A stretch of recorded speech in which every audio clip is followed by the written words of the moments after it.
Tonight, before you go to bed, I need you to think about something most people never question, because it feels harmless. The way you sleep may be placing stress on your heart and brain for 6, 7, even 8 hours straight without you feeling a thing. And the truly frightening part is this: the most dangerous position is often the one people choose because it feels the easiest, the most natural, the most comfortable. If you are over 60, if you snore, if you wake up with headaches, if your blood pressure seems strangely high in the morning, or if you feel exhausted after a full night in bed, this video could change what happens to you next. I'm Dr. David M. Reed, and I want to be very careful with you tonight because there is a lot of nonsense online about sleep positions. People argue about left side, right side, stomach, pillows, magic angles, miracle wedges. But what I'm going to show you is not internet folklore. It is a chain reaction that starts with position, moves into your airway, then into your oxygen level, then into your blood pressure, then into your heart rhythm, and finally into the blood vessels feeding your brain. That chain reaction is why some seniors go to sleep thinking they're safe and wake up with symptoms they never saw coming.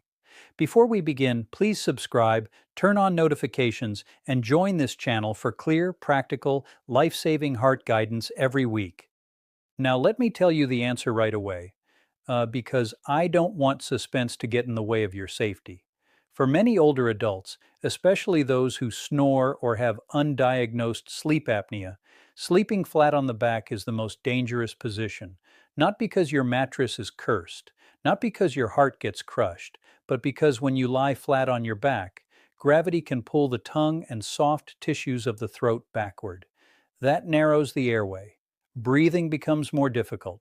Oxygen can drop. Blood pressure can surge. The heart can be pushed into dangerous stress responses over and over through the night.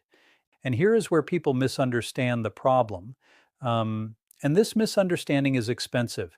The back sleeping position does not mean every single person will have a stroke. I'm not saying that. What I am saying is that for millions of seniors, back sleeping becomes the fuel that intensifies a much more dangerous condition. Positional sleep apnea, nighttime oxygen deprivation, surges in stress hormones, rising blood pressure, and rhythm disturbances that dramatically increase cardiovascular strain. So the real danger is not just the position.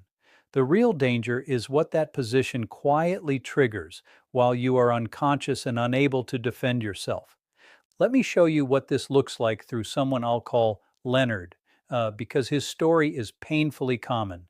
Leonard was 72, retired, organized, and proud of the fact that he got 7 solid hours in bed every night. He slept flat on his back because he thought it was best for his spine. His wife kept telling him he snored like a chainsaw and sometimes stopped breathing. Leonard brushed it off. He said he just slept deeply. But every morning he woke up with a dry mouth, a dull headache behind his eyes, and blood pressure readings that were mysteriously higher than they were later in the day. He thought the problem was his monitor. It wasn't. What was happening to Leonard was this. And I need you to picture it clearly. He would drift into sleep. The muscles in the back of his throat would relax, and because he was lying on his back, the tongue and soft palate would fall backward. His airway would narrow or collapse. Breathing would pause. Oxygen would dip. His brain, sensing danger, would hit a silent alarm. Adrenaline would surge. His heart would speed up. His blood vessels would tighten. Blood pressure would spike. Then he would gasp, partly wake, breathe again, and fall back asleep. That cycle repeated dozens of times per hour, and he remembered almost none of it in the morning.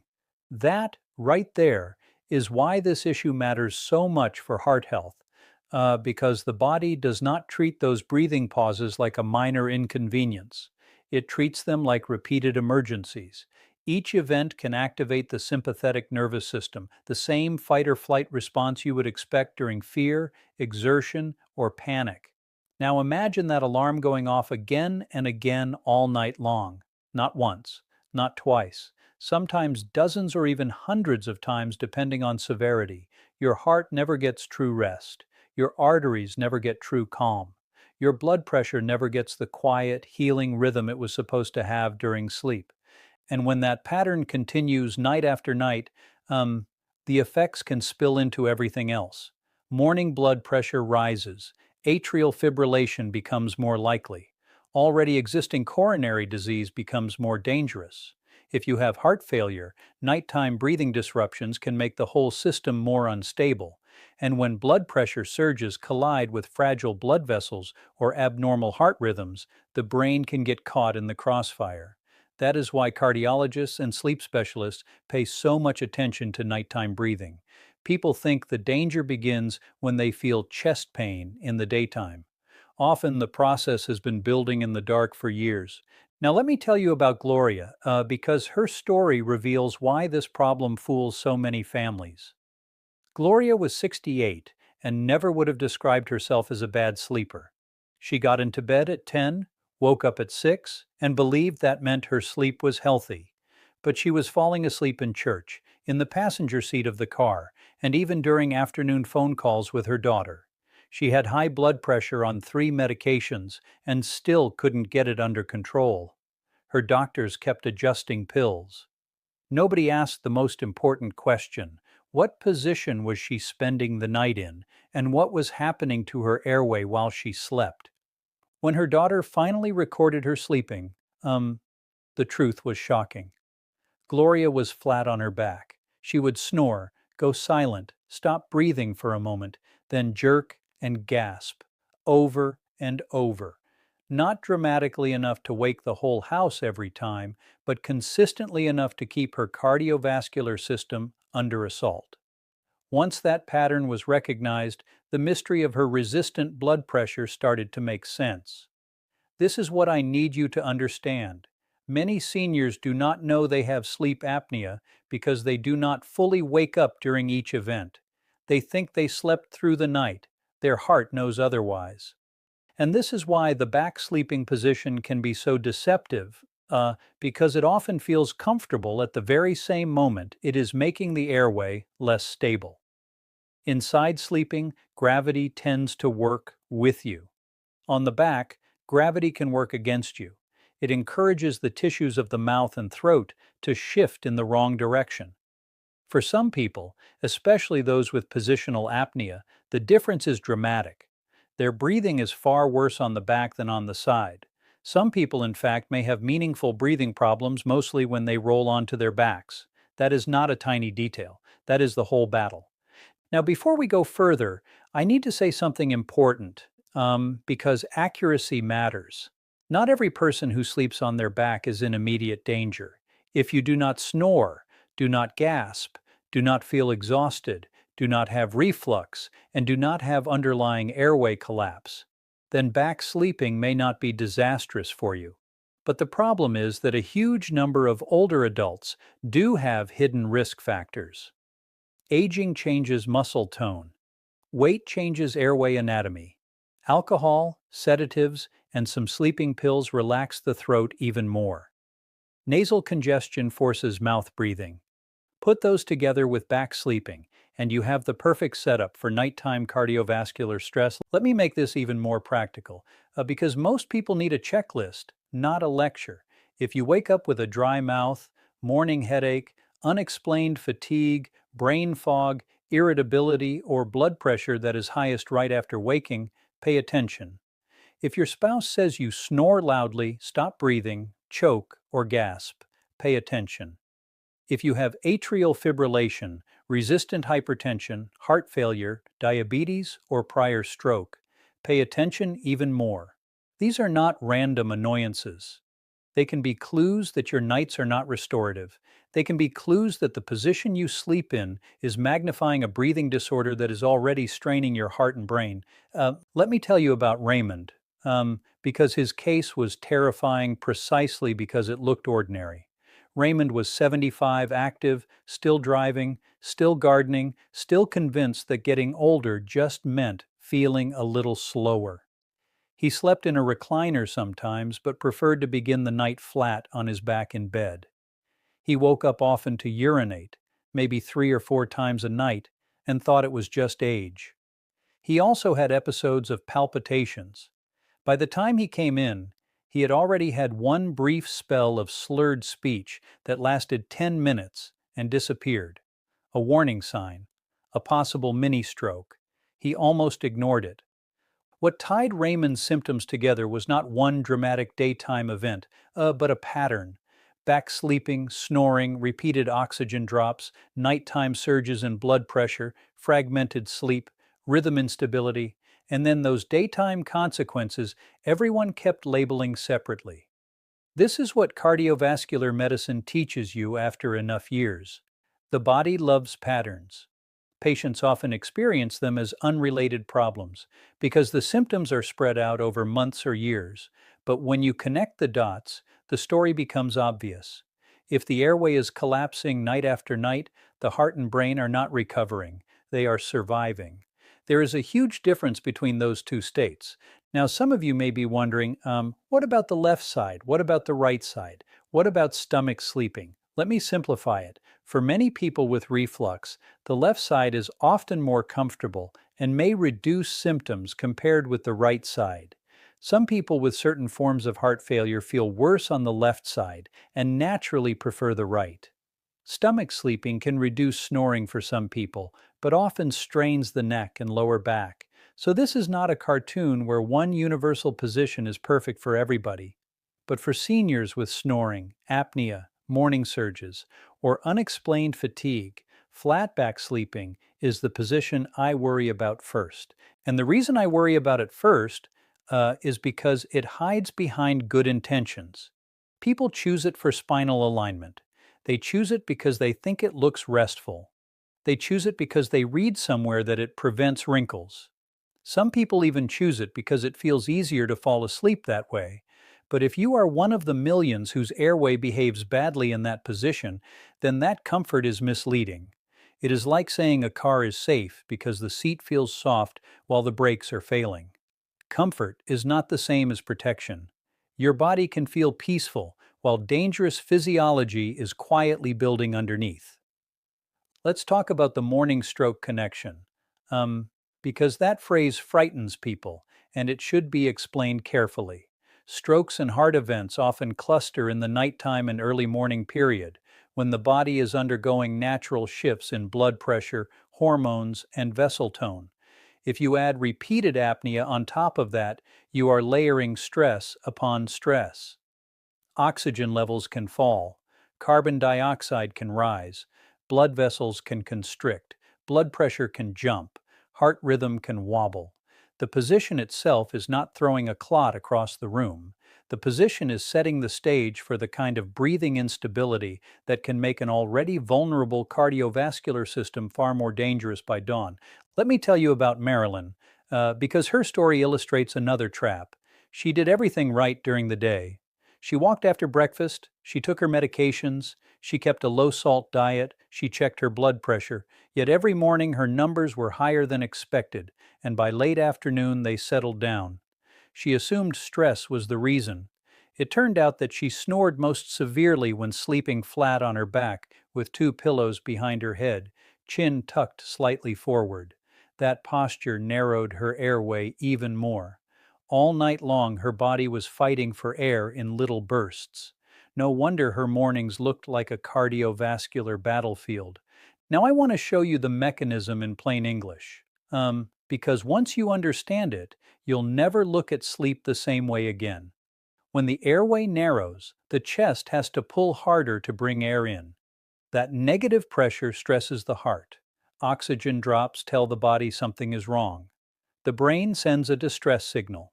Stress hormones rise, blood vessels tighten, blood pressure surges. The heart rate may speed up or become irregular.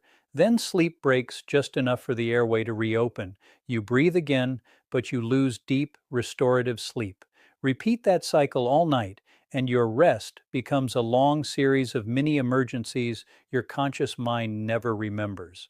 And here's the part most families miss, because nobody teaches them to look for it. Not every person with sleep-related cardiovascular stress is obese, loud, or obviously sick. Some are thin. Some are elegant, quiet sleepers until they roll onto their backs. Some do not snore much at all, but still have breathing pauses.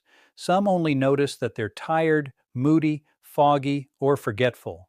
Others notice their blood pressure is stubborn, their atrial fibrillation keeps returning, or they can't seem to feel refreshed anymore. A lot of people are being treated for the consequences, while the nighttime cause is still sitting there, untouched, 8 hours every night. There is another reason back sleeping becomes more dangerous with age, um, and it has to do with vulnerability. As we get older, our airways become less forgiving. The tissues can be softer. Muscle tone changes. Weight may redistribute around the neck and abdomen. Nasal passages may be less open. Dentures, jaw structure, arthritis in the neck, and medications can all influence how easily the airway stays open. Add even a small amount of alcohol, a sedative, or a sleeping pill, and the throat can relax more than you realize. The same position you tolerated at 40 may create an entirely different physiological problem at 70. That shift catches people off guard all the time. Now, let me address a very common objection, because someone watching this is thinking it right now. Doctor, I sleep on my back because my side hurts. I understand that. Or maybe your shoulder bothers you. Maybe your hip bothers you. Maybe your lower back hates side sleeping. This is where you must stop thinking in absolutes. The goal is not misery. The goal is safer breathing. Sometimes that means working with pillows, mattress support, wedge elevation, or a body pillow to create a semi-side position instead of a flat back position. Sometimes it means elevating the head of the bed. Sometimes it means getting evaluated for sleep apnea and treating the real problem directly. If you suspect this applies to you, do not wait for the perfect dramatic symptom. You do not need to collapse on the kitchen floor for this to matter. Pay attention to the quieter clues: morning headaches, dry mouth, rising blood pressure before breakfast, waking up unrefreshed, trouble concentrating, needing naps, falling asleep in meetings, in church, or while watching television, snoring that gets worse on the back, a partner noticing pauses in breathing, needing to sleep in a recliner because lying flat feels wrong. Those clues are not glamorous, but in medicine they are often the breadcrumbs that lead us straight to the diagnosis that changes everything. Now, I want to tell you about one of the most heartbreaking patterns I see, because it is so preventable. A senior goes years feeling tired. Their family jokes about the snoring. Their doctor keeps increasing blood pressure medication. Maybe atrial fibrillation appears. Maybe diabetes worsens. Maybe memory seems less sharp. Maybe there is an unexplained fall from fatigue or dizziness. And all the while, the nights are full of untreated breathing events made worse by backsleeping. When we finally intervene, people are shocked by how much better they feel. More energy, better focus, lower morning blood pressure, fewer palpitations. That transformation is not magic.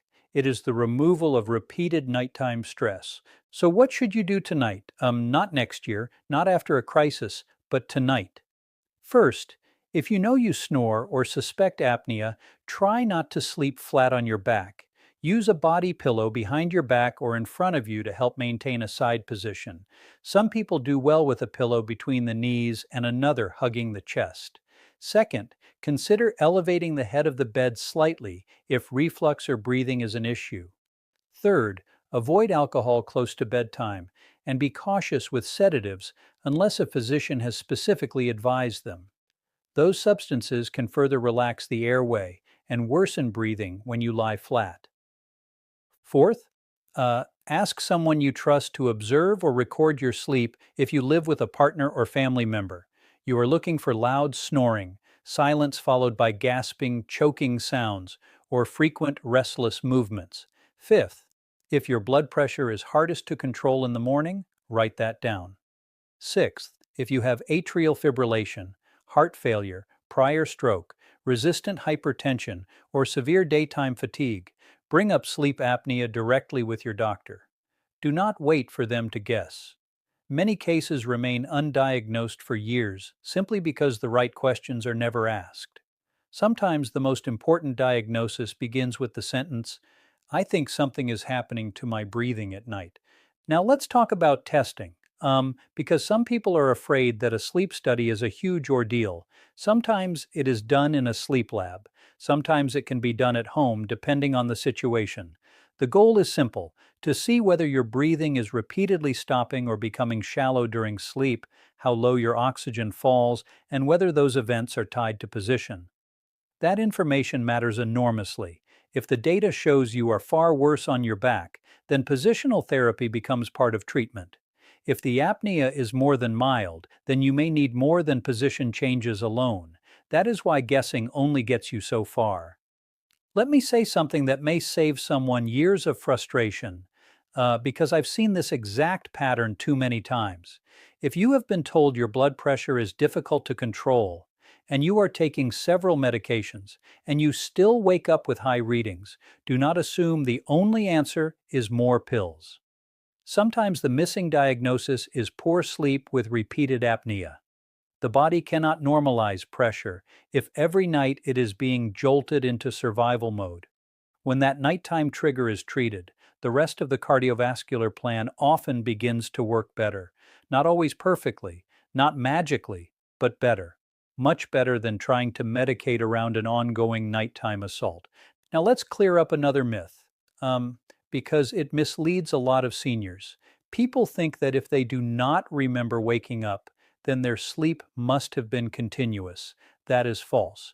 Sleep apnea arousals are often extremely brief. The brain wakes just enough to restore breathing, then drops back under before you form a memory of it. So the patient says, "I slept through the night." Meanwhile, the spouse reports snoring, choking, thrashing, and pauses. Both people think they are telling the truth, and they are. One person is reporting experience, the other is reporting physiology. For heart and stroke risk, physiology is the one that matters. And here's why the heart cares so much beyond simple snoring. Repeated oxygen drops and pressure changes can affect the lining of blood vessels, increase inflammation, worsen blood pressure control, and place strain on the rhythm system of the heart.